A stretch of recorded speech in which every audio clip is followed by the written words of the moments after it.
अनुपम अलौकिक प्रतिदर्श नैनीताल। और नैनीताल में आज से 50-55 वर्ष पूर्व एक शिशु ने जन्म लिया। श्री भवानी दत्त तिवारी और श्रीमती तुलसी देवी जी के घर में। प्रारंभिक और माध्यमिक शिक्षा के बाद नौकरी भी प्राप्त की राशनिंग दफ्तर में, लेकिन संतुष्टि कहाँ, उसकी मंजिल तो कोई और ही थी। और अंततः लंबे संघर्ष के बाद सीरियल्स, नाटकों और फिल्मों का एक जाना माना हस्ताक्षर बन चुका है वो हम सबका प्रिय कलाकार। जी हाँ, वो कलाकार है ललित मोहन तिवारी।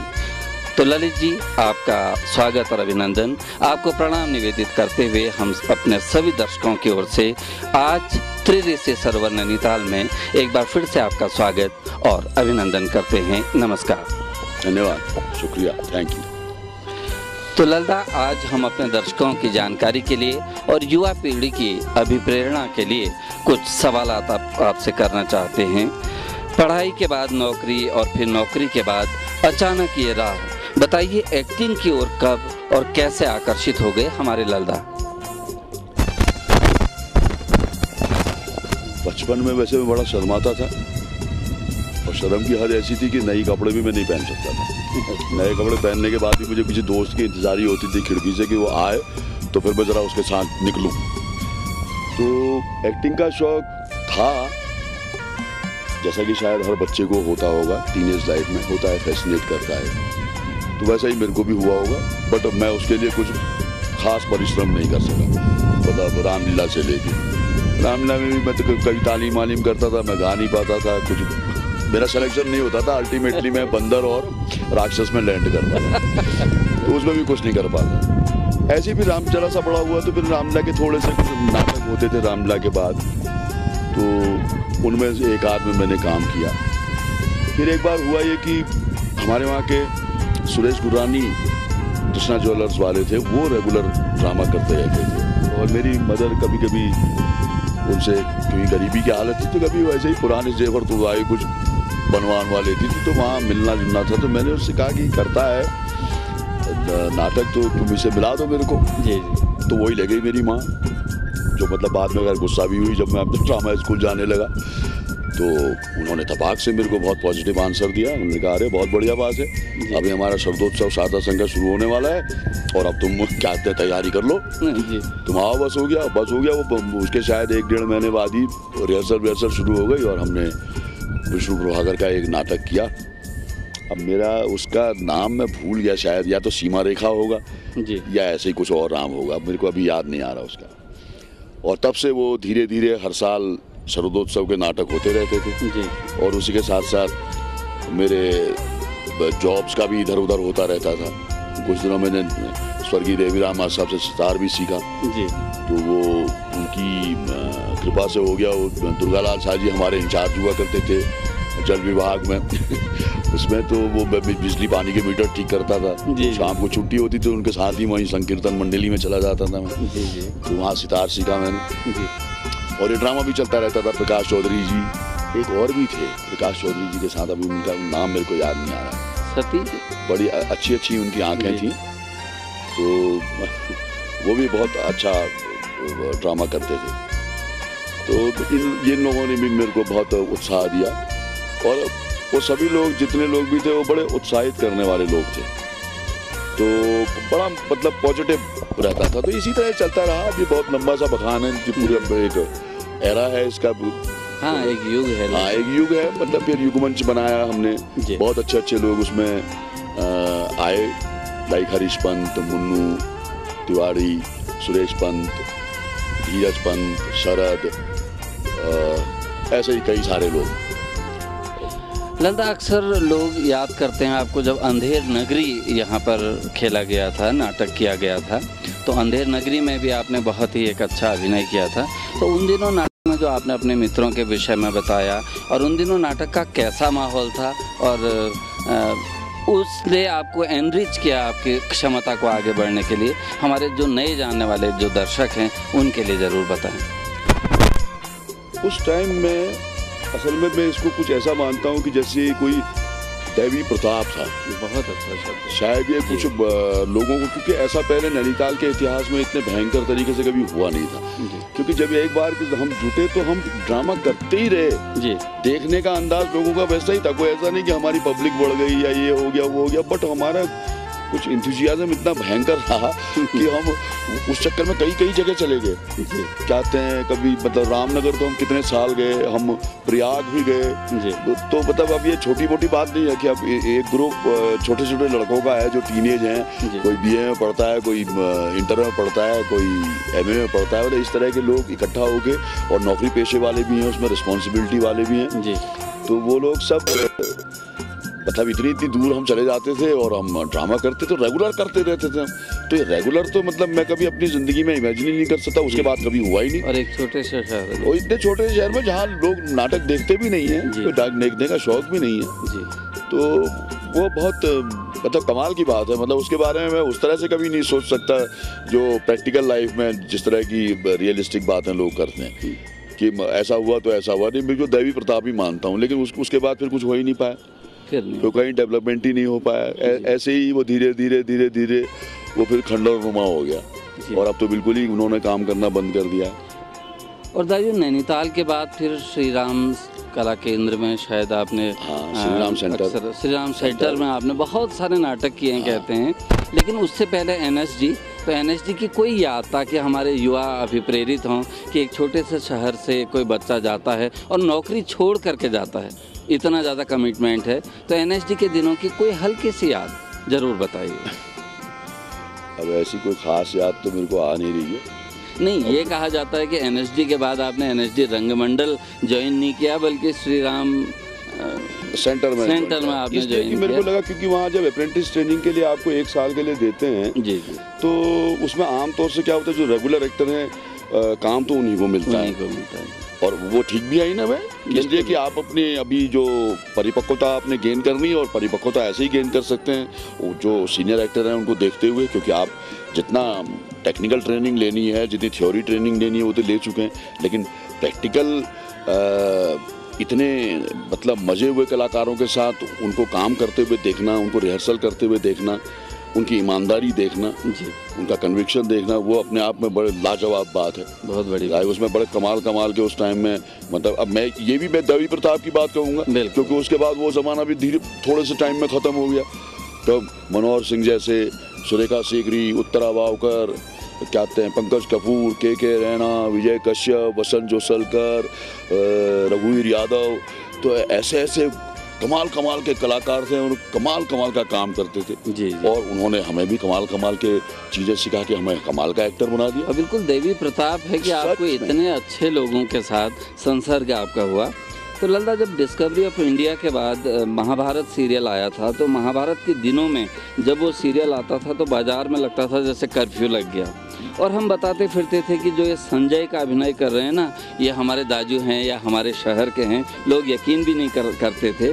तो कुल मिलाकर मुझे बताइए कि उन दिनों का जो वातावरण था ओपेरा का, सीरियल्स का, उसमें और आजकल में क्या फ़र्क महसूस करते हैं? अब उसमें और आज में तो वैसे देखा जाए तो ज़मीन आसमान का अंतर हो गया, लोगों के सोच में भी ज़मीन आसमान का अंतर हो गया। शायद अगर आज वो महाभारत आया होता तो शायद वो उतना पॉपुलर नहीं होता। तो एक टाइम की बात भी है जी। बट उसमें एक बात मैं कहना चाहूँगा, जो क्योंकि क्या है कि एक विविध अलग तरह का आदमी का एक्सपीरियंस होता है जी। ये महाभारत स्टार्ट होने वाला था तो उन्होंने कई लोगों के ऑडिशन लिए जी, सभी कैरेक्टर्स के लिए ऑडिशन लिए। तो मेरा भी ऑडिशन लिया, बहुत ही खुश हो गए वो मेरा ऑडिशन देख के, स्पेशली जो चोपड़ा साहब के भाई थे, कैमरामैन धर्म चोपड़ा जी। तो उन्होंने मेरे को गले से लगा लिया, उन्होंने कहा, अरे बाप तुमने क्या कर दिया इसमें, मेरे को समझ में नहीं आ रहा। मैंने अंधा युग की एक अश्वत्थामा की स्पीच बोली थी, तो वो खड़ाक से मेरे को युधिष्ठिर के लिए साइन कर लिया उन्होंने, जो मतलब आज तक भी मेरे पास है वो कॉन्ट्रैक्ट साइन। तो लेकिन जैसे ही वो शुरू होने लगा मुझे मालूम पड़ा कि मुझे उसमें से हटा दिया, किसी और लड़के को ले लिया जी। तो मैं तो बहुत डिप्रेस हो गया जी, क्योंकि अब मैं मतलब एक लोअर मिडिल क्लास का, जिसके पास अच्छी तरह से खाने पीने के लिए नहीं है, एक काम मिल रहा था जिसकी वजह से मुझे लग रहा था कि मेरी सस्टेनेंस पावर बढ़ जाएगी, कुछ मेरी ज़िंदगी भी ज़रा ठीक हो जाएगी और अच्छा एक काम हो जाएगा जी। अब मैं बड़ा तिलमिला गया। बल्कि मेरे को वो जो वहाँ का इंचार्ज था, जिसकी वजह से मैंने ऑडिशन भी दे पाया था, तो उसने कहा देख तो अगर बाई चांस चाहता है तो उसने, उन दिनों में दुबला पतला था, उन्होंने तू ऐसा कर हेल्थ क्लब ज्वाइन करो, थोड़ी हेल्थ अपनी ठीक कर। जी। अब वो हेल्थ क्लब क्या ज्वाइन करना था, ज्वाइन भी किया, और थोड़ा सा क्या ठीक होना हो तो 1-2 महीने में कोई 1-1.5 महीने में थोड़ी कुछ ठीक होता है। खैर वो नहीं हुआ, अल्टीमेटली मेरा नहीं हुआ। अब जब ये है कि महाभारत शुरू हो गया, मैं कहा मतलब मैं महाभारत का कोई पार्ट नहीं तब तक। जी। अब वो धीरे धीरे महाभारत की पॉपुलैरिटी आसमान पे, ये सब कुछ होता गया। तो अल्टीमेटली एक दिन मेरे पास फोन आया जी कि तुम यहाँ आओ।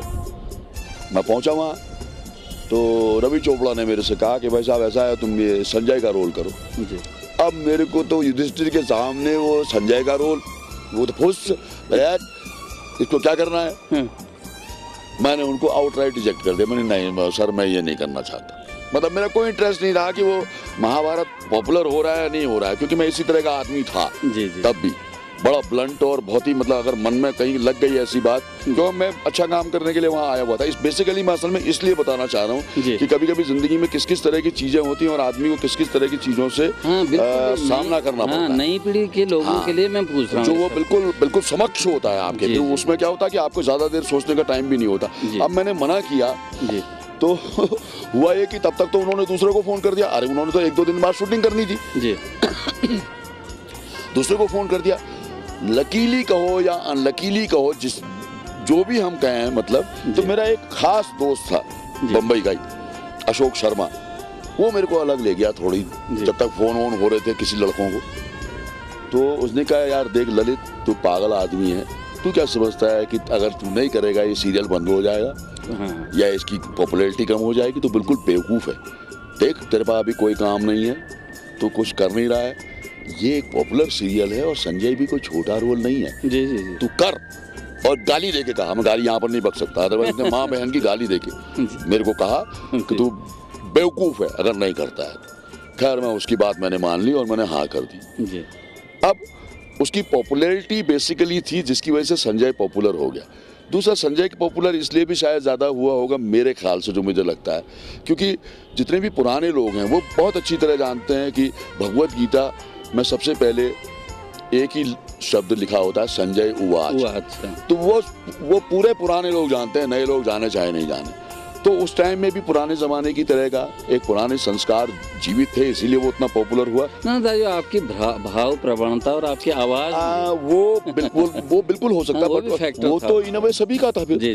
वो मेरा अकेले का थोड़ा था, और लोग भी तो वैसे ही बढ़िया काम कर रहे थे। लेकिन हाँ, क्योंकि अब पॉपुलैरिटी थी, उसके बाद इस तरह का वो हो गया, तो संजय और अच्छा। और दूसरी चीज ये भी हुई कि और लोग इतने स्टेल हो चुके थे करते करते, क्योंकि उनके तो 50-60 एपिसोड बीत चुके थे। मैं तो 50-60 एपिसोड के बाद आया तो उनकी पॉपुलैरिटी तो हो गई। जब एक नया कैरेक्टर आया तो उसको भी लोगों ने बहुत बढ़िया तरीके से लिया। उन्होंने कभी मतलब ये नहीं सोचा कि यार बड़ा छोटा रोल है ये, बल्कि उसमें तो उनके लिए और मनोरंजन की बात हो गई कि अरे यार जरा हमें भी बताओ भैया, ये दिव्य दृष्टि तुम्हारी क्या कह रही है। तो कई बार मैं मजाक भी कहता था, मैं खजाने देखता हूँ जमीन के अंदर और ऐसा करता हूँ, ऐसे करे मजाक में लोगों को कहता था। मैंने कहा क्या चाहिए, खजाना चाहिए तुम्हें, मैं बताऊँ तुम्हें खजाना कहाँ पर है, मैं सब देख सकता हूँ आजकल। तो कई लोग मेरे से टीवी भी कहते थे कि यार यार तुम तो टीवी हो, तुम तो मॉडर्न टीवी हो पुराने जमाने के ऐसे। तो ये एक बढ़िया हो रहा है। और उसके बाद भी मेरे साथ क्या हुआ, इतनी मेरे को साइकोलॉजिकल उस चीज के साथ प्रॉब्लम हो गई, मतलब लोग विश्वास नहीं कर सकते इस बात का कर रहे। मैं कहीं भी नहीं बताता था कि मैंने महाभारत में संजय का रोल किया जी। क्योंकि एक तो मैं क्या है इसलिए नहीं कहना चाहता था कि मैं यंग था उस टाइम में, मैं नहीं चाहता था कि मैं पहले से ही ओल्ड रोल करूं जी। मैं चाहता था कि मैं यंग रोल करूं और बढ़िया रोल करूं, दाढ़ी बाल लगा के एक सारथी जैसा बन के मैं उस पर्सनैलिटी को अपनी उजागर नहीं करना चाहता था जी। बल्कि जिसका मेरे को बाद में बड़ा नुकसान भी हुआ। एक आध डायरेक्टर ने मेरे से मतलब मेरे पीठ पीछे ये भी कहा जब कोई रिच रोल देने लगे, नहीं यार वो तो रिच नहीं लगता, वो गरीब लगता है। तो मेरे को इससे बड़ी ठेस पहुंची और अल्टीमेटली फिर उन्होंने ही मेरे को बड़े बड़े अमीरों के रोल देने शुरू किए जी। तो ये लाइफ के कुछ इस तरह की चीज़ें हैं जो मैं मतलब अपने शहर वालों से शेयर करना चाहता हूँ। दाजू, श्याम बेनेगल के अंतर्नाद हो या फिर सूरज का 7वां घोड़ा हो या फिर सईद मिर्जा की नसीम सुधीर मिश्रा की ये वो मंजिल नहीं और केतन मेहता के सरदार पटेल, इन सभी कलात्मक फिल्मों में हमने आपको देखा। तो क्या उन दिनों मुंबई में ये बात बिल्कुल चल चुकी थी कि 8 फिल्मों के लिए चेहरा और ये कैरेक्टर बहुत अच्छा है? अब देखिए, जो काम दे रहे हैं वो आपको लाइक करते हैं, काम तो वो तभी देते हैं, डिसलाइक करते हैं तो वो कभी नहीं देते। और 8 फिल्मों के लिए कलाकार ही चाहिए। हाँ बिल्कुल बिल्कुल, क्योंकि उनका एटीट्यूड उसी तरह का होता है, वो चीज़ों को उसी लेवल पर देखते हैं। अब उनको सिंसियर बंदे भी चाहिए होते हैं, मे बी एक्टिंग में थोड़ा सा कोई कम भी हो तो भी उसको एक्सेप्ट करते हैं, क्योंकि वो सिंसियर है। जी जी, उसको वो थोड़ा डेवलप करवा सकते हैं। तो इस तरह का मेरे को बहुत अच्छा साथ मिला और बहुत ही बढ़िया फिल्मों में मेरे को बहुत गजब के रोल करने को मिले, जो मेरे को मैं कभी सोच ही नहीं सकता था। बहुत ही भाग्यशाली, इतने बड़े डायरेक्टर्स के साथ आपने काम किया और हमारा नाम रोशन किया। बल्कि नैनीताल के बुजुर्ग लोग अक्सर आपके लिए कहा करते हैं कि बूढ़े बाबा चाँद की कहानी कहते रह गए और नन्हे मुन्ने ने जाके चाँद छू लिया। आपने वो मंजिल छुई है। हमारे नैनीताल नगर के बुजुर्गों के लिए, हमारे लिए बहुत खुशी की बात है। ललिता, मैं थोड़ा सा वातावरण को बदलने की आज्ञा चाहूँगा आपसे। बिल्कुल जी। तो फिल्म के लोग हों या क्रिकेटर हों, हर जगह कुछ टूट के कुछ सुपरस्टिशन दिखाई पड़ते हैं कि आप इनमें आप भी विश्वास करते हैं? मैं मतलब विश्वास उस तरह से नहीं करता जी। मैं बेसिकली अपने पर्सनैलिटी वाइज अपने को इस तरह से देखता हूँ, मैं हर चीज़ को एनालाइज बहुत करता हूँ। जी जी जी। और मेरे एनालाइजेशन में जो चीज़ उतरती है तो मैं उनको मतलब उस तरह से एक्सेप्ट करने की कोशिश करता हूँ। कभी कभी क्या होता है, जैसे अभी सुपरस्टिशन या अंधविश्वास हमने कह दिया, अगर उसको हम ऊपरी लेवल पे समझेंगे तो शायद वो सुपरस्टिशन और अंधविश्वास हो सकता है। लेकिन अगर बाय चांस हम इस तरह से सोचें कि उसकी गहराई में जाएं और वहाँ पर से कोई तथ्य निकाल पाएं, तो हो सकता है शायद कोई मीनिंगफुल बात हमारी समझ में आए। हाँ, कई जगह वो तर्क जुड़ते हैं। हाँ। मैं ये कहना चाह रहा था, आप क्षमा भी करेंगे, हम तो बच्चे हुए आपके सामने। अक्सर लोग कहते हैं ना जब भी कि हम ललित दाजू की शूटिंग देखने गए तो ललित दाजू एक झब्बा सा पहन के उतरे और अक्सर वो उसी लंबे चोले को पहन करके आते हैं। तो इसके पीछे कोई आपकी सुविधा है या कोई इस तरह का टोटका? माफ़ कीजिएगा, नाराज मत होइए। नहीं, मैंने जो पहला शब्द कहा, जो आपने अच्छा सवाल पूछा था, उसमें मैं चीज़ों को बहुत ही मतलब बहुत सरलता से और बड़ी सफाई से देखना पसंद करता हूँ। जी जी। और उसमें मेरे को बड़ा मज़ा भी आता है और ये मेरा ट्रेड भी है, क्योंकि मैं एक्टिंग में वही करना पड़ता है। आपकी जितनी नफासत से आप उसको कर सकते हैं, तो नफासत के लिए आपको गहराई चाहिए, ऊपर ही ऊपर आप नहीं कर सकते जी। तो झब्बे का जो किस्सा है ये ऐसा है, जब मैंने पहल कमाना शुरू किया जी, तो तब तक मेरे बच्चे बड़े हो रहे थे। अच्छा।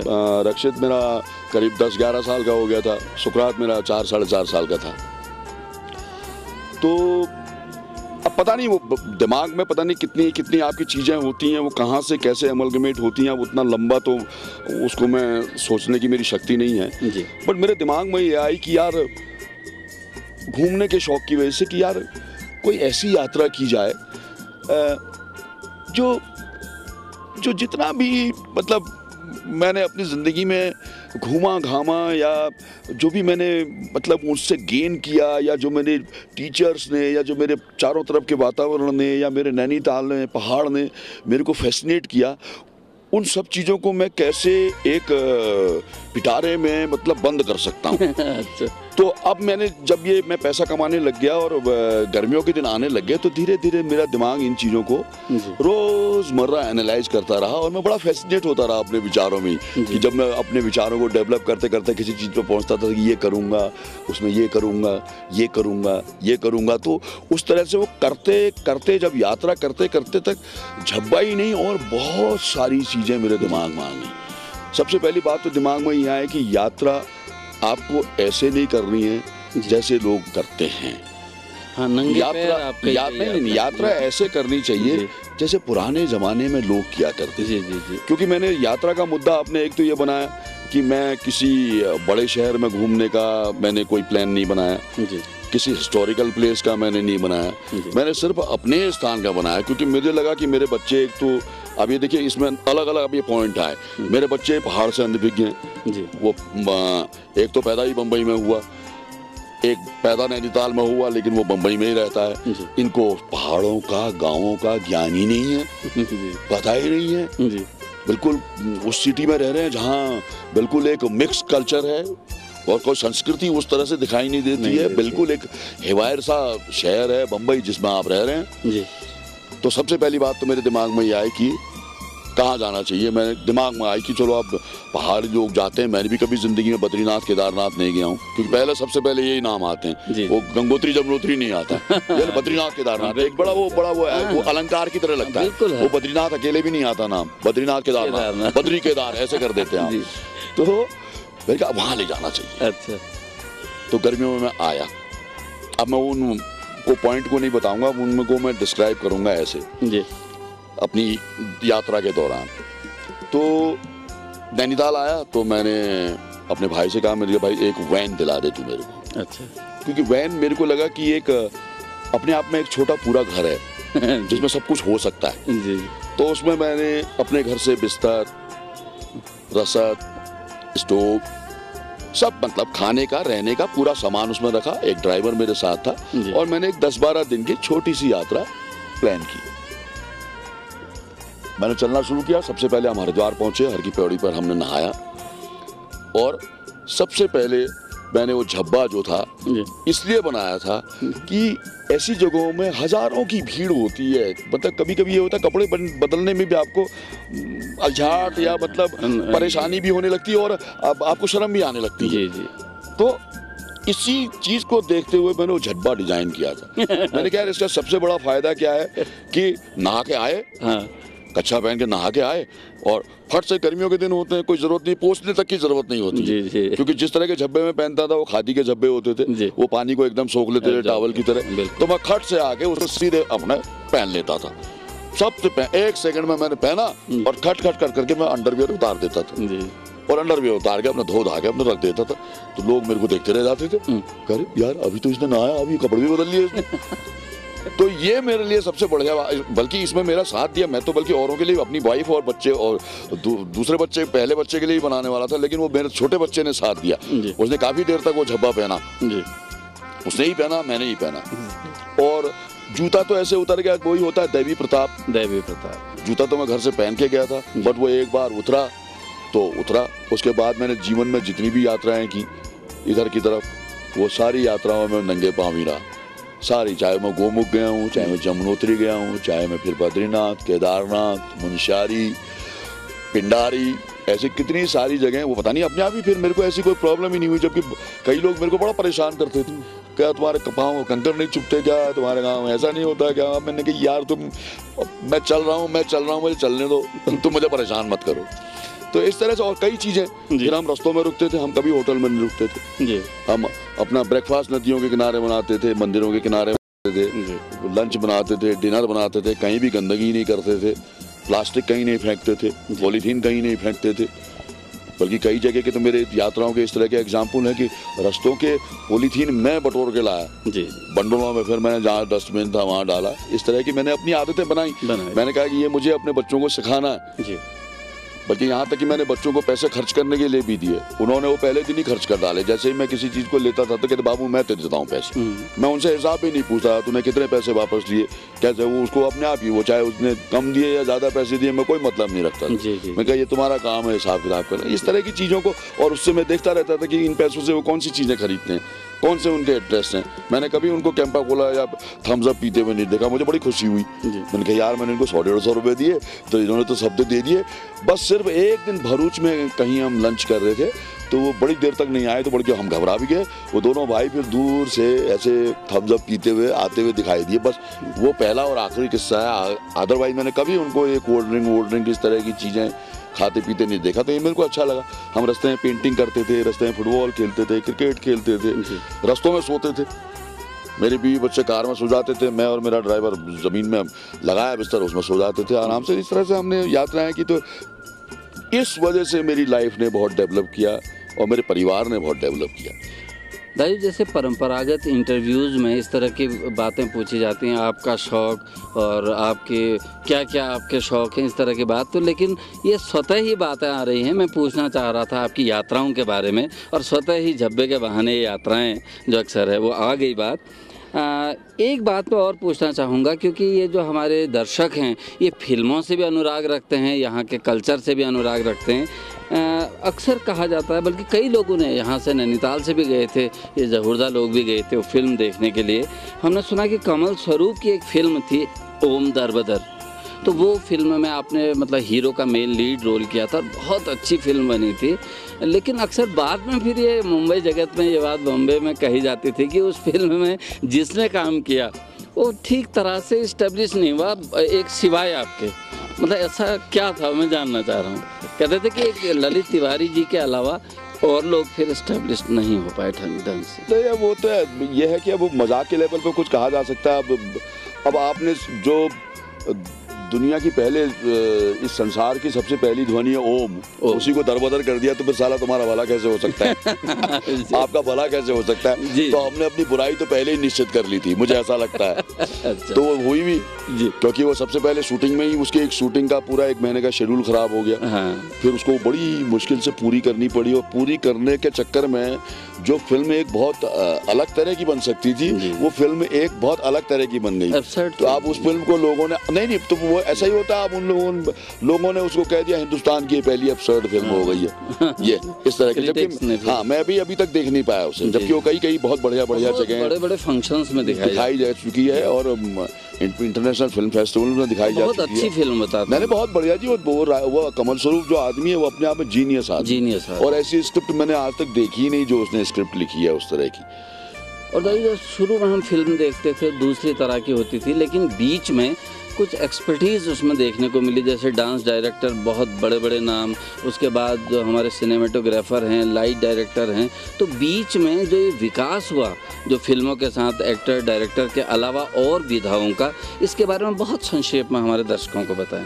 वो विधा का विकास हुआ, देखिए जब हमेशा देखिए, अब जैसे कहते हैं ना, आदमी गरीब से ही अमीर बनता है, छोटे से बड़ा बनता है, बच्चे से बड़ा बनता है। तो क्या है, अब वो चीजें उस टाइम में उतनी फ्लोरिश नहीं हो पाई थी जी, है? लेकिन वक्त के अंतराल में आप जो वो तो नीचे थे, उनको भी प्रोग्रेस करनी थी, क्योंकि वो भी तो उन सब लोगों के साथ उठ रहे थे, बैठ रहे थे। उनको लगता था कि यार हमारे काम को ये बड़ा तुच्छ समझते हैं। तो धीरे धीरे उन्होंने इतनी प्रोग्रेस कर ली कि आप आज देखिए, एक एरा इतना भयंकर बीता जिसमें बेकार के एक्टर, मतलब सुनील शेट्टी जैसे एक्टर, मतलब एक्टर बन गए सिर्फ स्टंट डायरेक्टर की वजह से। हाँ, स्टंट की वजह से, क्योंकि वो स्टंट मास्टर ने ऐसे स्टंट दिखाए अपने काम में परफेक्शन। कोरियोग्राफर देखिए आप जी, इतने भयंकर मतलब उन्होंने कोरियोग्राफ किए कि मतलब इतना पैसा खर्चा होता है उनके कोरियोग्राफी में, उतना पैसा फिल्म मेकिंग में खर्चा नहीं होता।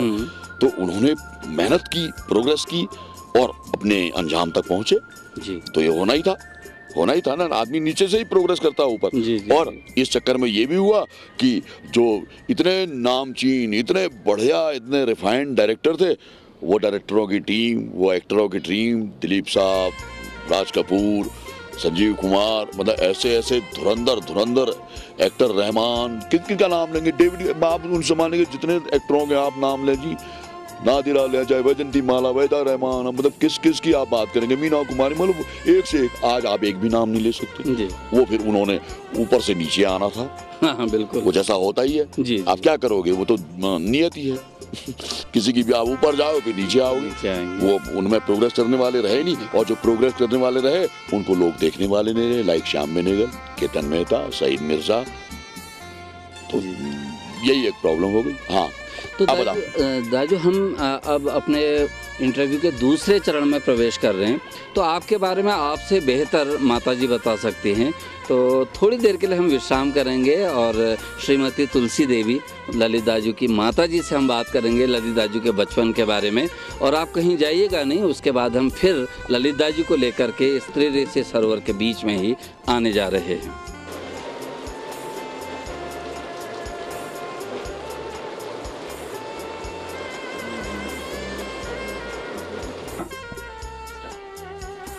इजा पहलक जी रहे बीच में एल श्रीमती तुलसी तिवारी जी थी, और हम अपने दर्शकों को आज श्रीमती तुलसी तिवारी जी से भी मिलाना चाहेंगे।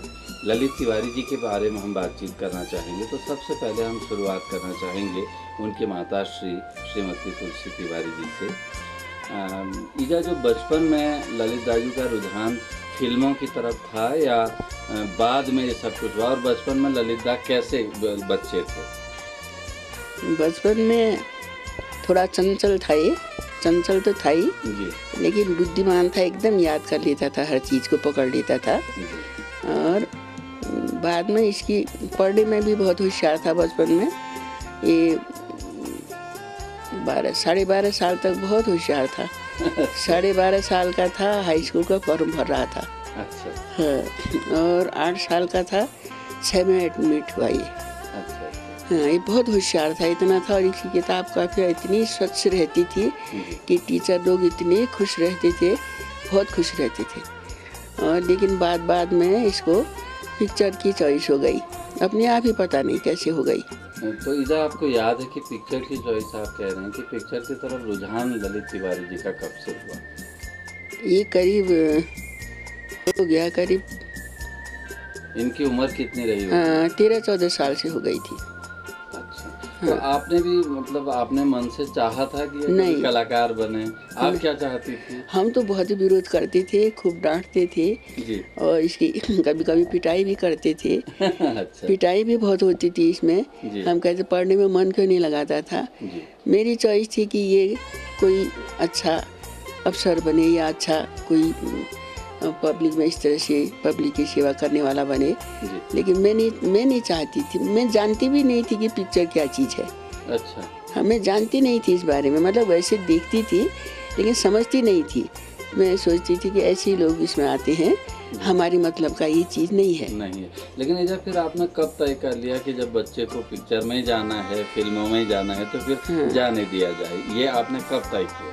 जब इसके पिताजी ख़त्म हो गए थे, इसके बाद इसने ये जो दिल्ली में ट्रेनिंग होती है 3 NSD के लिए इसने बहुत बातें करी। मतलब इधर जब बात की होगी मेरे को पता नहीं था। जी, तभी DS ऑफिस में सर्विस में भी पिताजी ने इसको रख दिया था। जी, फिर 1 महीना इसको उसमें हो रहा था सर्विस में, पिताजी इसके ख़त्म हो गए थे। अरे, तो इसके बाद इसकी चॉइस उधर को ही बढ़ती गई।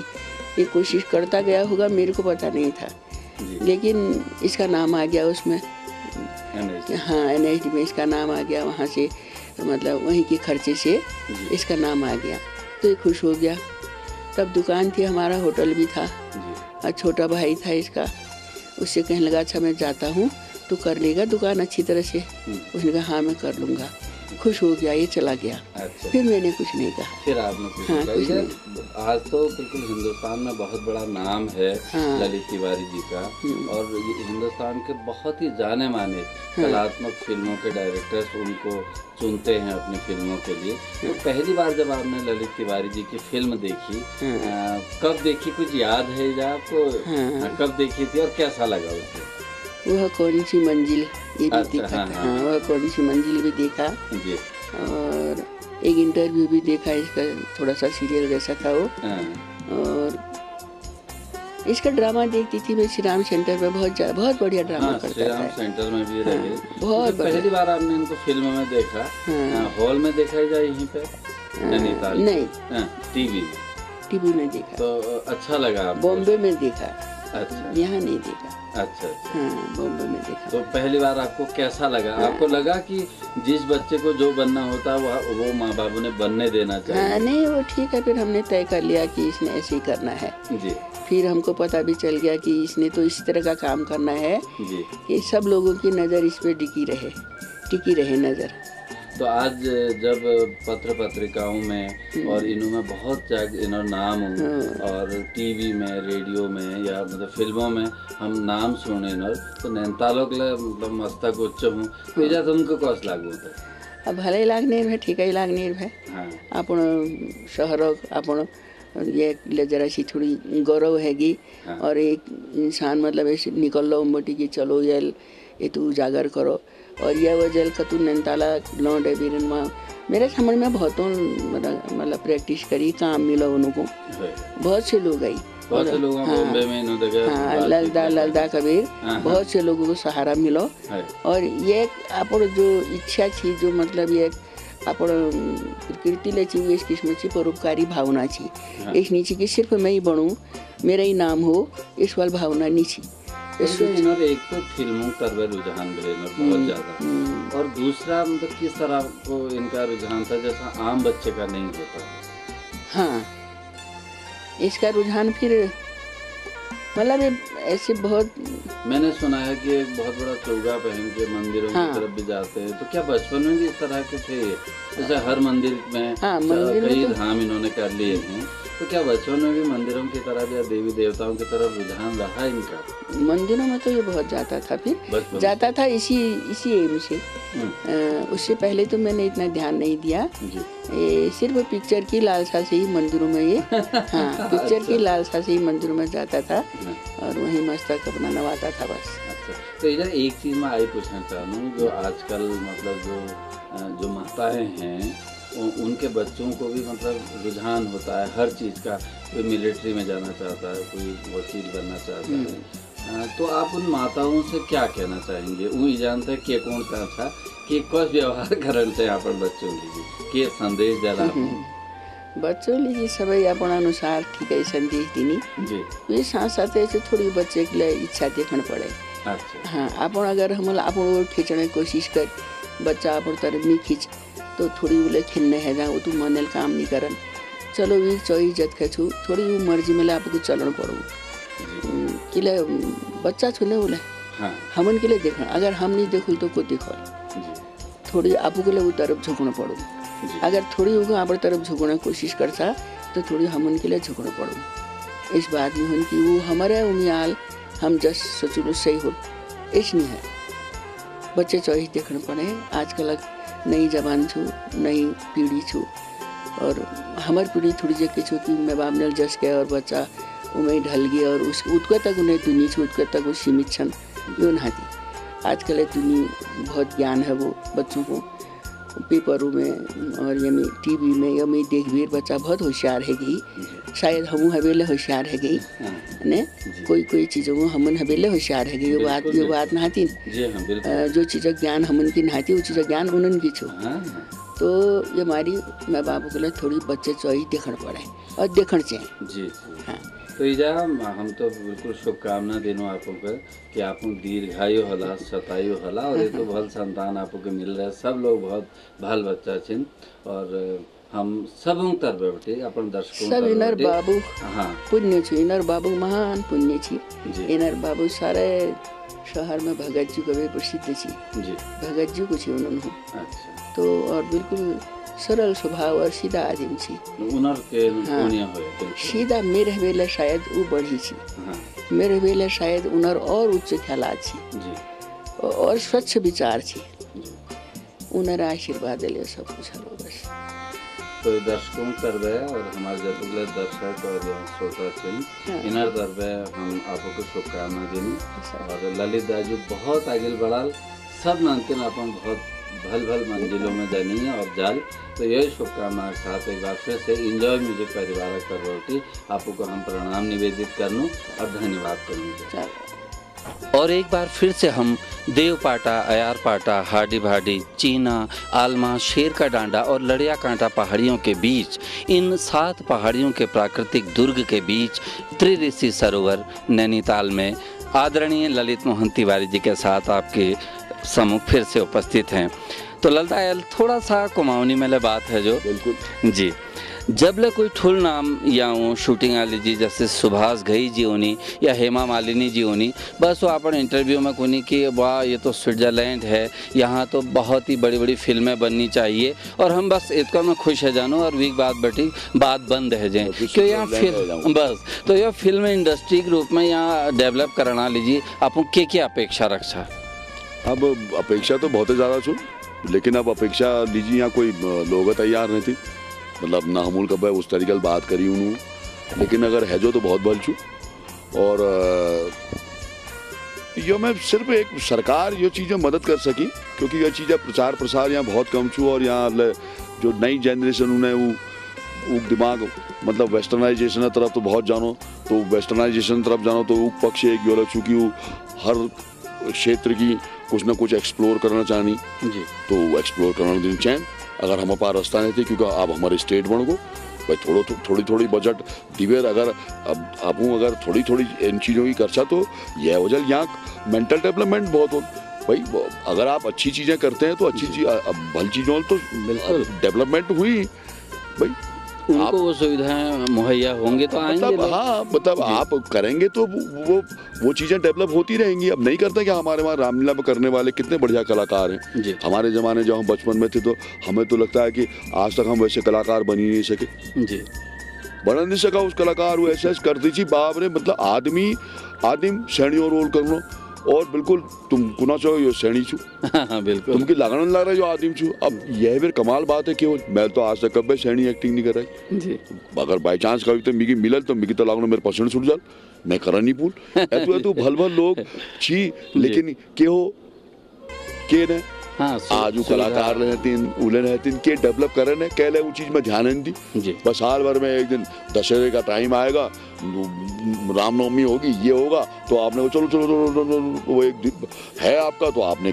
आप उनका चलो कर देते रामलीला जी, अब उसे क्या स्तर है, कुछ भी स्तर नहीं, मतलब नहीं तो वो जो जितना जदू बड़ी वो कर पा हम कर पाए के लेने तो यो चीज में मदद करना चाहिए सरकार की, वो चीज की ध्यान में देना चाहिए कि क्या हमारा उत्थान उनो के हमारा पतन उनो हर चीज में। और राष्ट्रीय और अंतर्राष्ट्रीय पटल में यहाँ कला के और यहाँ कलाकारों को लोना लीजिए प्रयास होने चाहिए बिल्कुल। और ये अपेक्षा अंतर्राष्ट्रीय जगसू जिम कॉर्बेट की को नहीं जाना, सुमित्रानंद पंत की को नहीं जाना।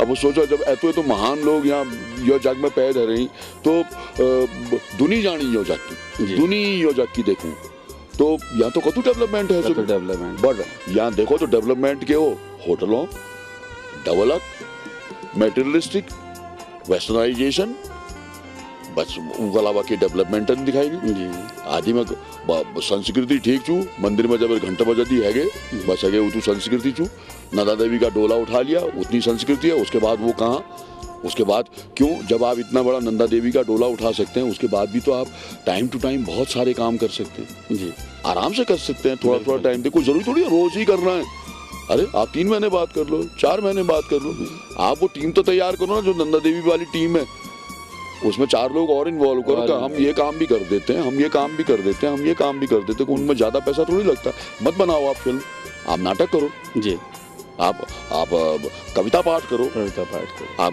कहानी पाठ करो, कहीं भी बैठ जाओ सेवा समिति में बैठ जाओ मल्लिका नंदा देवी के प्रांगणों में बैठ जाओ ना, ठीक है आज हम थोड़ी देर यहाँ पर कविता पाठ करेंगे, हमारे जो पहाड़ के इतने नामचीन कवि हैं उनकी हम 10-12 कविताएं सुनाएंगे, जो लाइक माइंडेड लोग होंगे हाथ जोड़ने आएंगे वो भी 2 मिनट सुन लेंगे। तो इसी तरह से हम डेवलपमेंट कर सकते हैं। अब अगर हम जो बिल्कुल ध्यान ही नहीं देंगे, अब बेचारे घर में लोग बच्चे बेचारे टीवी देख के ही डांस कर रहे हैं, अब वो देखते हैं प्रोग्राम तो वो भी सोचते होंगे अरे यार ये देखो ये ऐसे गा रहे हैं ये कर रहे हैं ये तो हम भी कर सकते हैं। जी जी, मैं भी करता हूँ अपने वहाँ, लेकिन मेरे पास तो कोई वे आउट है नहीं, मैं तो कुछ कर नहीं सकता, मैं तो उतना आगे जा नहीं सकता। तो ये चीज़ तो आराम से कर सकती है, ये तो हर स्टेट का मतलब कर्तव्य है ये करना जी। क्यों और स्टेटों में नहीं हो रहा क्या? हर जगह के अपने चैनल हैं, मद्रास का अपना चैनल है, केरला का अपना चैनल है, गुजरात का अपना चैनल है, महाराष्ट्र का अपना चैनल है, तो आपके वहाँ क्यों नहीं? क्यों अभी तक पहल नहीं की गई? खाली है वहीं आपने एक बोर्ड बना दिया, हर बार आप लोगों को रखते जाते हैं और काम फुस किसी का कोई मतलब ही नहीं होता जी। कुछ समझ में ही नहीं आता। हम आते हैं तो हमसे लोग यही कहते रहते हैं कि यार यहाँ तो कुछ नहीं हो रहा है, तो भैया वो क्यों खोला है? कुछ ऑफिसर रखने के लिए, उनको तनख्वाहें देने के लिए जी। तो क्या किया? कोई चीज दिखाएं, गवर्नमेंट सरकार कहे हमने देखो ये बना के दिखाओ।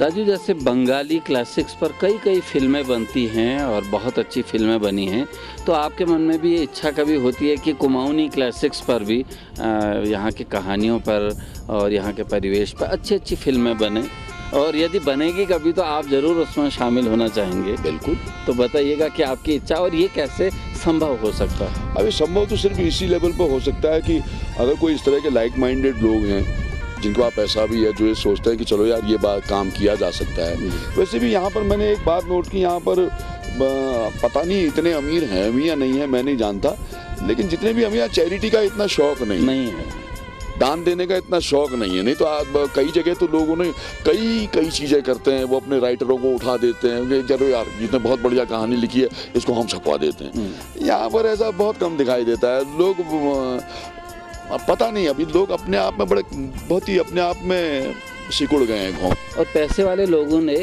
इस फील्ड में आना चाहिए, निर्भीकता नहीं, वो आराम से कर सकते हैं, उसमें कोई ऐसा कोई वो नहीं है। मैंने पहले ही कहा कि उसमें नुकसान तो कुछ है ही नहीं। वो प्रोडक्ट, वो भी एक प्रोडक्ट है, और उस बहाने पहाड़ की सेवा भी कर सकते हैं। बिल्कुल हो सकती है कि सेवा क्या मतलब, अब वो तो अब हम भी गए हैं, आज हम काम कर रहे हैं तो सब लोग हमारी इतनी इज्जत करते हैं, वो क्यों हम उनको कुछ दे थोड़ी रहे। वैसे ही उनकी इज्जत भी बढ़ सकती है, बिल्कुल, जो आज तक उन्होंने कभी इस तरह से सोची नहीं होगी ना। नेता बनने की तो सब सोचते हैं, अभिनेता बनने की कोई नहीं सोचता, जबकि वो ज्यादा क्रिएटिव काम है, ज्यादा ईमानदार काम है, ज्यादा सत्यता से भरा हुआ है। तो वो काम को क्यों नहीं सीखे हम बेईमानी के काम को ज्यादा क्यों सीखें। तो अगर हम इस तरह की चीजों को सीखेंगे तो हमारे जीवन से बेईमानी और झूठ भी धीरे धीरे निकलता जाएगा। क्यों, उसके जगह सत्यता भरती जाएगी, क्योंकि आपको अभिनय में सत्यता चाहिए, ईमानदारी चाहिए, तो वो आपकी जिंदगी में भी दिखाई देगी। तो अगर वो ऐसा किया जाए तो अपने आप में बहुत बढ़िया बात है। और ये अगर नहीं करेंगे, ये नई जनरेशन को बिल्कुल भी उस चीज़ से अनभिज्ञ रखेंगे, तो इनको बाद में बहुत अपने ऊपर अफसोस होगा। जिस वक्त ये अपनी सरकारों से हट जाएंगे, जिस वक्त ये सोचेंगे कि आप आ रहे हट गए यार, उस वक्त कर लेते तो बहुत अच्छा था। क्यों, प्रोग्रेस तो होनी है, वो नहीं करेंगे क्या? वो कोई उन्होंने थोड़ी हम लोगों को, मैं ही नहीं हूँ यहाँ से बाहर निकल के काम करने वाला, और कितने लोग हैं, तो सरकार ने कितने लोगों को भेजा? किसी को भी नहीं, सब अपने अपने उससे ही गए। तो जाएंगे, अच्छा आदमी होगा तो उसे अफसोस जरूर होगा कि यार हमें पहले क्यों नहीं आई ये बुद्धि। और ये कर सकती है सरकार, इसमें सरकार को कोई प्रॉब्लम नहीं है किसी तरह की जी। वो खाली बेकार में वो जो भी राजनीति के दांव पेंच होते होंगे मैं नहीं जानता, बट सरकार के लिए बहुत ही छोटी बात है, बहुत ही छोटी बात है इस चीज को करना। और पैसे वालों ने भी इस फील्ड में आना चाहिए, बिल्कुल आना चाहिए, उनको बहुत फायदा है, उनको भी शायद एक लाइन मिल सकती है मेरे ख्याल से। हो सकता है कल को वो ये सोचे अगर ये लाइन मिल गई, इनमें पैसे कमाने लगे, वो सोचे अरे यार छोड़े, होटल में तो इतनी सिरदर्दी है, कभी वेटर भाग रहा, कभी मैनेजर भाग रहा, कभी सीजन कम हो जाता है, कभी ज्यादा हो जाता है, सब भूल जाएंगे, घर में बैठ के पैसे कमाएंगे, इनका नाम भी होगा और इतने पैसे कमाएंगे कि इन्होंने पूरी जिंदगी वो पैसे देखे नहीं होंगे। और उस बहाने यहाँ के जो टैलेंट है उनको भी, अरे टैलेंट क्या, वो बेचारा वो इनके कदम चूमेंगे, बिल्कुल इनके चरणामृत लेंगे जी। क्या अगर आप किसी की जिंदगी बना देते हो, इससे छोटा, इससे बड़ा काम कोई हो सकता है दुनिया में? अगर किसी आदमी को कोई राह दिखा दे तो इससे बड़ा काम कोई हो सकता है? कोई भी नहीं हो सकता जी, कोई भी नहीं हो सकता। वो तो हर आदमी का धर्म होना चाहिए, जितना भी वो थोड़ा बहुत भी कर सकता है। और जिन दिनों आपके बहुत सारे सीरियल्स आते थे, महाभारत, खजाना, तारा, इतिहास, मनोरंजन, इंतजार, हम लोग बिल्कुल टीवी के सामने बैठे रहते थे, यहाँ का जनमानस टीवी के सामने जमा रहता था।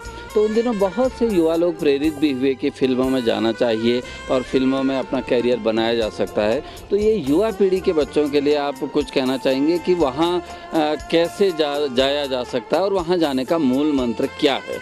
नहीं, मूल मंत्र तो यही है, जैसे हमने किया उसके अलावा कोई रास्ता नहीं है, क्योंकि अब तो वहाँ जाना और भी टफ हो गया, क्योंकि अब इतने ज़्यादा स्किल्ड लोग वहाँ पर आने लगे हैं। अब उनके बीच में आप बगैर जाने कैसे कर सकते हैं? सबसे पहले आपको यहाँ से जानना चाहिए, यहाँ से जानना चाहिए, यहाँ से शुरू करना चाहिए। यहाँ कोई ग्रुप बना के, जैसे हमने युगमंच बनाया था, अभी युगमंच में भी काम किया जा सकता है। अगर नए लोगों को वो एक्सेप्ट करें तो बिल्कुल किया जा सकता है, क्यों नहीं किया जा सकता है? वहीं से शुरुआत की जा सकती है। उससे फिर वो भारतीय नाट्य केंद्र में जाएं, या हो सकता है सरकार यहीं कोई इंस्टीट्यूट खोल ले, ड्रामा स्कूल में जाएं। बट यह है कि बगैर सीखे तो ड्रामा स्कूल में भी एडमिशन नहीं मिलेगा। अब तो वहाँ भी एडमिशन बहुत टफ हो गया। अब तो सब लोग, अब तो पूरे हिंदुस्तान में वर्कशॉप करते हैं। हमारे नैनीताल में ही ड्रामा स्कूल ने कितनी वर्कशॉप की थी, अब क्या फायदा हुआ? इतने बाहर के लोग आए तब भी यहाँ के लोगों के कान में जूं नहीं रहेगी। तो ये तो बिल्कुल बेकार बात है। आपके वहाँ से, दिल्ली से, इतने बड़े इंस्टीट्यूट से, इतने बड़े नामी गिरामी लोग जिनको पद्मश्री मिली है, जो एनएसडी के डायरेक्टर रह चुके हैं, जैसे बीएम शाह जी, कारन जी, ऐसे ऐसे लोग आपके वहाँ वर्कशॉप करने आ रहे हैं और आपके कान में जूं नहीं रह रही है। इससे दुख की बात क्या हो सकती है? यहाँ तक कि कभी डिग्री कॉलेज तक ने उनका अभिनंदन नहीं किया, जो कि एक ऐसी संस्था है जो एजुकेशन की संस्था है, और ये एजुकेशन से ही संबंधित है, ये भी एक तरह की शिक्षा है। तो कितनी शर्म की बात, कितनी शर्म की बात है कि उनके कान तक में जू नहीं रहेगी, जहाँ इतने बड़े, नहीं तो उनका सम्मान किया जाना चाहिए, तो उसी से तो फिर चीज़ें निकलेंगी, पब्लिसिटी होगी। नहीं तो एक जगह से थोड़ी पब्लिसिटी होती, 10 जगह वो जाएंगे, उनका मान सम्मान होगा तो बहुत सारी चीज़ें होंगी। एक बार तो माहौल ऐसा बना था कि जैसे 15 कलाकार यहाँ से NSD में गए, 7 कलाकार FTI में गए, उसके बाद भी गए, लेकिन उन दिनों कहा जाता था ललित दाजू के जैसे बॉलीवुड है तो नैनीताल को नॉलीवुड कहने लग गए। बहुत बढ़िया। और ये भी कहने लग गए थे, अक्सर सुना जाता है जैसे नेशनल स्कूल ऑफ ड्रामा, तो नैनीताल को वो नैनीताल स्कूल ऑफ ड्रामा भी कहा जाता था। उन दिनों आप लोग बिल्कुल बहुत ही क्रियाशील थे, बहुत ही एक्टिव थे। तो नई पीढ़ी के लोगों से आप ये कहना चाहते हैं कि मेहनत के साथ आगे बढ़ा जाए, इससे माहौल ना समझा जाए और यहाँ माहौल भी बनाया जाए। दाजू गुप्त जी की ये पंक्तियाँ मुझे अक्सर याद आती हैं कि गूंज बची है गीत गए, अब वे वासर बीत गए, चमक छोड़ चौमासे बीते, कंप छोड़कर शीत गए, इतना ही क्या थोड़ा है जो गूंज बची है गीत गए। अक्सर आप अपने सीनियर्स का, जिन्होंने आपको ड्रामा सिखाया, जिन्होंने आपको प्रेरित किया, उनका बहुत ज़्यादा आप कृतज्ञता ज्ञापित करते हैं उनके प्रति, तो उनके लिए क्या कहना चाहेंगे? मैंने तो सब कुछ उन्होंने सीखा, वही लोग हैं जो मुझे कदम दर कदम सिर्फ नाटक के बारे में ही नहीं सिखाते रहे, जीवन के बारे में भी सिखाते रहे कि जीवन कैसे जीना चाहिए। बल्कि मैं तो अब ये मान के चलता हूँ उम्र के इस पड़ाव में कि मैं उतना अच्छा कलाकार नहीं हूँ जितना मैंने अच्छा जीवन में जी पाया, और वो शायद उनकी कृपा है कि उनकी वजह से जी पाया। कभी भी कोई भी आदमी ऐसा मेरे को नहीं मिला जिसने गलत बात मेरे को सिखाई, और अदरवाइज अगर किसी ने कोई गलत बात की भी तो उसकी वजह से मुझे और जल्दी समझ में आया कि सही बात क्या हो सकती है। तो वो मेरे लिए ज़्यादा, जैसे कहते हैं दुश्मन ज़्यादा अच्छा होता है दोस्त से, क्योंकि वो आप बिल्कुल अवेयर रहते हैं। तो वैसे ही वो गलत बात से भी मैं अवेयर रहा, तो उसकी वजह से भी मैंने बहुत कुछ सीखा। तो इनमें तो बहुत सारे नाम हैं, प्रेम मटियानी हैं, स्वर्गीय ललिन पंत जी हैं, गिरीश तिवारी है, ये है अवस्थी माँ साहब हैं, अपने KP साजी हैं, ये अपने दुर्गालाल साजी हैं, देवीराम माँ साहब हैं, कारण जी हैं, BM शाह जी हैं। तो ऐसे मिलते ही गए। अब मैं कितने नाम लूँ, श्याम मेनेगल, केतन मेहता, और भी कितने एक लाइटिंग के हमारे प्रोफेसर हुआ करते थे दास गुप्ता दादा, एक मेकअप के हमारे प्रोफेसर हुआ करते थे इंदू दादा, एक हमारे पांचाल दादा हुआ करते थे सिनिक डिजाइन के, एक हमारे प्रोफेसर हुआ अभी भी हैं ड्रामा स्कूल में रॉबिन दास। तो ऐसे कितने सारे लोग हैं जो ज़िंदगी में मिलते चले गए और आपको अच्छे से अच्छा सिखाते चले गए। तो इसकी वजह से बहुत डेवलपमेंट करने को मिला। और अब अंत में मैं आपसे ये कहना चाहता हूँ कि जो मैंने बकवास किया, आप इसको ऐसा मत समझना कि कोई बहुत गुरु ज्ञान की बात मैंने आप लोगों से कही है। इसके लिए मेरे पास एक दोहा है कहने के लिए, जो मैंने खुद ही लिखा है और जिसको मैं अपनी ज़िंदगी का एक सार तत्व मानता हूँ। तो वो मैं आपके सामने पेश करना चाहता हूँ। शायद उससे आपको कुछ बात मालूम पड़े कि मैं सच में क्या कहना चाहता हूँ। दाजू, दोहे से पहले हम चाहेंगे कि ये हरी भरी धरती और ये वातावरण, ये नैनीताल, शेरदा अनपढ़ की एक पंक्ति है कि घोल भीतर चढ़ जस में और नैनीताल, और लगड़ा मात बढ़ जस में और नैनीताल। तो नैनीताल आने के बाद कैसी प्रतीति होती है? आपका मायका है, आपका घर है। फिजिकली मैंने यहाँ का पानी पिया है या मैंने यहाँ का खाना खाया है तो वो तो अलग बात है, बट ये तो मैं इसी से बना हूँ क्योंकि मैं नैनीताल में मेरे माँ बाप रहते थे, यहीं मैं पैदा हुआ, तो इसी सब चीज़ से मैं पैदा हुआ और उसके नेक्टार से पैदा हुआ। वो तो उन्होंने खाया, उससे नेक्टार पैदा हुआ, वो नेक्टार से मैं पैदा हुआ। तो मैं तो ये मान के चलता हूँ कि सब कुछ यहीं से हुआ है और प्रकृति ही, इंसान को पैदा ही प्रकृति ने किया है और उसके बिना उसका कोई अस्तित्व ही नहीं है। बहुत अच्छी बात। हाँ, तो इसलिए हमें इस प्रकृति को बहुत अच्छे तरह से जीवित रखना है और हमें जागरूक होना चाहिए। बल्कि हमारे वहाँ तो हमारे जैसे वातावरण में रहने वाले आदमी को तो सबसे पहले शायद हो सकता है भूख भी शायद उसको बाद में लगे, प्यास भी उसको बाद में लगे, पहले उसको इस वातावरण को और भी अच्छा बनाने की कोशिश करने के बारे में सोचना चाहिए।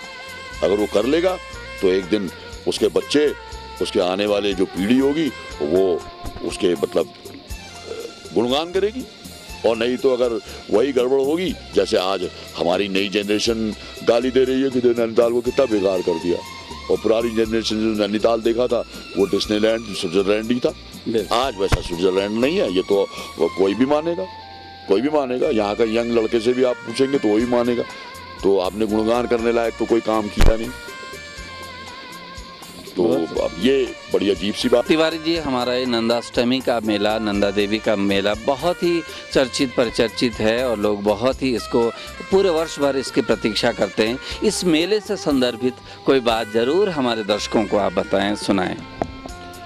अब ये कमाल की बात है कि आपने एक ऐसा सवाल पूछा और मेरे को एक पुरानी घटना याद आ गई।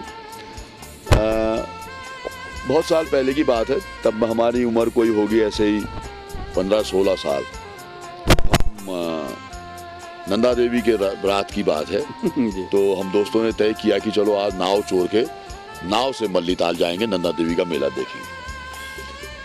तो कोहरा तालाब में, और हमने नाव चुराई, आगे बढ़ाई।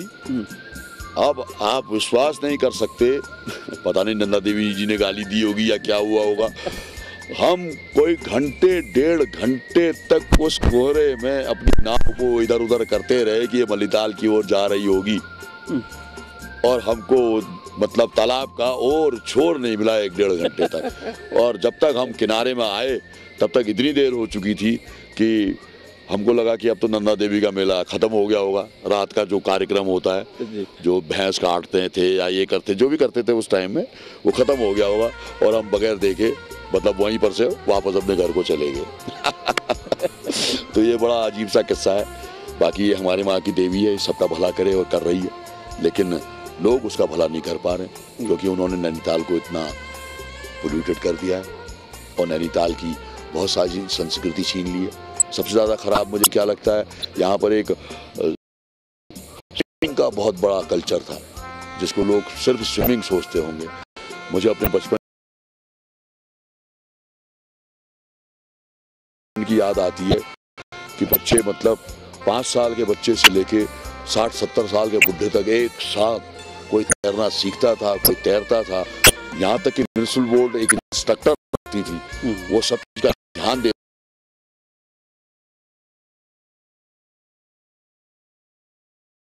था। उनके लिए सारे के सारे सिक्योरिटी के इंतजाम होते थे। तो दादी, एंजॉय म्यूजिक चैनल के माध्यम से हम लोगों के लिए और दर्शकों के लिए कोई संदेश देना चाहेंगे आप, और हम आपसे अनुरोध करेंगे विषय में, और जो आप अपेक्षा करते हैं हम सभी से, वो संदेश आप अवश्य। एंजॉय केबल चैनल के थ्रू मैं सिर्फ इसी बात को कहना चाहता हूँ कि यहाँ के हर आदमी की ये इच्छा होनी चाहिए कि ये शहर हर रोज सुधरते रहे, क्या बात, बड़ा होते रहे, सुंदर। क्योंकि हम इतने सुंदरता में रहने वाला आदमी सुंदरता की इज्जत कर सकता है, ये मैं मान के चलता हूँ। तो मैं चाहूँगा कि आगे ये चीज़ दिखनी चाहिए, क्योंकि नैनीताल बहुत ही सुंदर है। मैंने काफ़ी सारा हिंदुस्तान देखा हुआ है, यूरोप देखा हुआ है। इतनी बढ़िया जगह, इतनी छोटी, इतनी बढ़िया जगह और आबाद जगह मैंने बहुत कम देखी। तो मैं तो चाहूँगा कि हमेशा ये हमारे लिए भी और यहाँ के पर्यटकों के लिए भी जिंदा रहे, और पर्यटकों को भी इस बात का ध्यान रखना चाहिए। हाँ, सबसे ज़्यादा खराबी यही है कि जितना हमारा पढ़ा लिखा समाज होता जा रहा है, गंदगी उतनी यहाँ पर बढ़ती जा रही है, जो मुझे बड़े ताज्जुब की बात लगती है।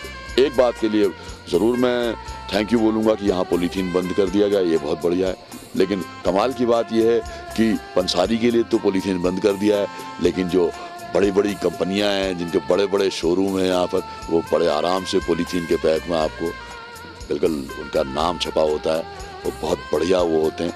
बल्कि लोग उनको फिर बाद में घरों में भी यूज़ करते हैं, वो भी बैन होने चाहिए। उनको भी कागज़ की थैली में देना चाहिए।